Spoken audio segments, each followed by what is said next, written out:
When you embrace diversity and stay open to things that seem different from you, you can always take advantage of new opportunities as they arise. The rise of hip-hop is such a powerful example of this law. You didn't have to be Nostradamus back in the late 70s to know that hip-hop was the future. In fact, the future was already taking place on the streets of Harlem, Queens, the Bronx, and Brooklyn. Those old white guys literally could have come down from their offices and seen it with their own eyes, but they didn't, because they didn't respect the streets.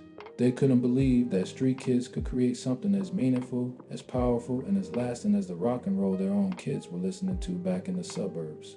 It was so alien to them. All they saw was a bunch of thugs in gold chains shouting over loud music. They never understood that those thugs were really artists. That mistake cost them a chance to make millions, even billions of dollars. The major labels should have been snatching up all the good rappers back in 1979 while I was still living with my parents and throwing house parties. But they didn't. And that mistake opened the door for me, and I was more than happy to walk through it. Some people might think I'm being racist when I talk about those old white guys, but I don't think there's anything wrong with that statement. I'm not saying they were bad businessmen because they were white. I'm saying they were bad businessmen because they didn't respect diversity. And trust me, I realize respecting diversity is something that black folk need to work on too. There were plenty of black executives at the time who hated hip-hop just as much as the white executives, maybe even harder. The black guys should have been more receptive because a lot of them were from the streets themselves. But the streets were exactly what they were trying to get away from. They had gone to college, gotten nice jobs with expense accounts, and the last thing they wanted to do was to let a bunch of ghetto niggas mess shit up for them. So they shut out the streets, and in doing so, blew a once-in-a-lifetime opportunity. Any one of those black executives could have done what I did, and since they were already inside the system, they could have done it with a quarter of the effort and in half the time. But they didn't, and again, I was more than happy to do it for them. It would be hard for them to make the same mistake now. That's because the hip-hop nation is teaching the world that respecting diversity doesn't tear communities apart. It actually makes them stronger. Hip-hop has created a dialogue that allows poor people to realize that their problems are the same. The kids in the trailer parks who can't get out generation after generation are starting to realize that they're fighting the same battle as the kids in the ghettos. It's not a battle of black against white or Latino against Asian. It's a battle against a lack of quality education, a battle against a lack of services, a battle against predatory lending practices, a battle against a lack of vision, a lack of high notes, and a lack of compassion. They're all fighting the exact same battle.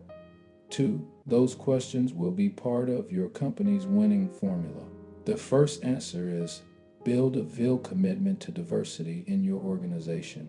There's been a lot of lip service paid over the last 20 years to making businesses more diverse, but it takes more than talk. Holding a diversity seminar twice a year where most of your staff is asleep is not going to do it. And neither is patting yourself on the back after you hire a black guy for some mid-level position. That type of commitment is bullshit, and your staff is going to know it. A real commitment to diversity has to come from the top. If your company is going to win, the CEO and executives have to lead the fight for diversity. That's why I want to speak directly to all you employers about the interview process.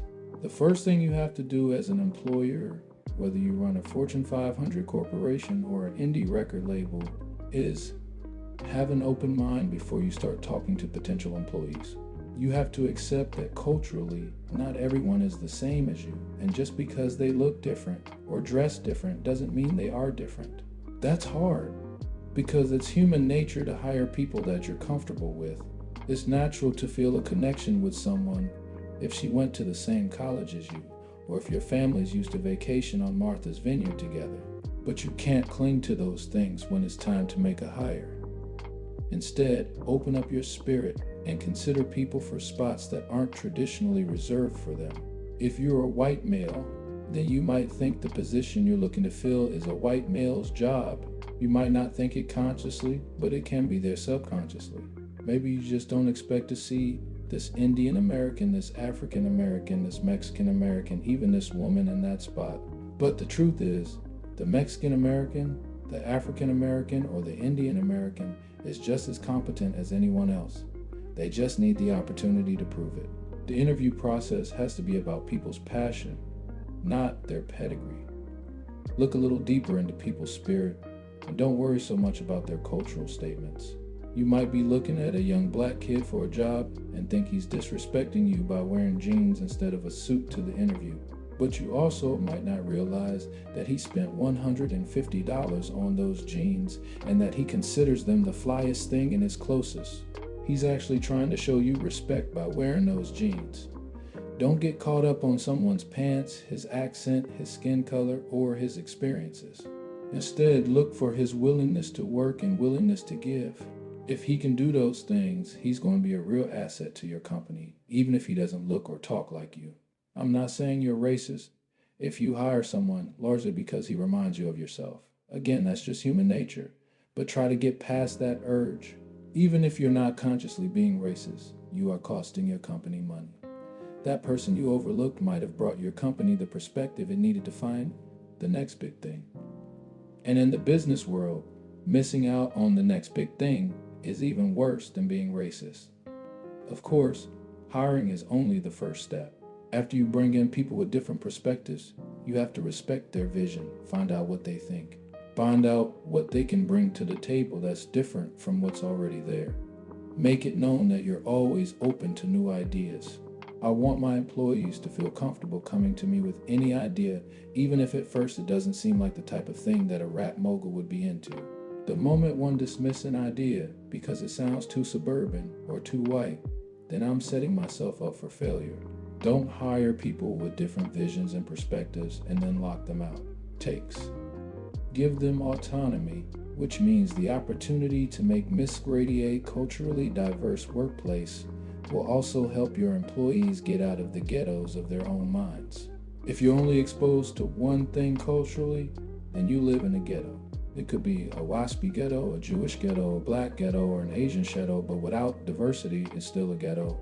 And you bring that ghetto mentality with you to the workplace.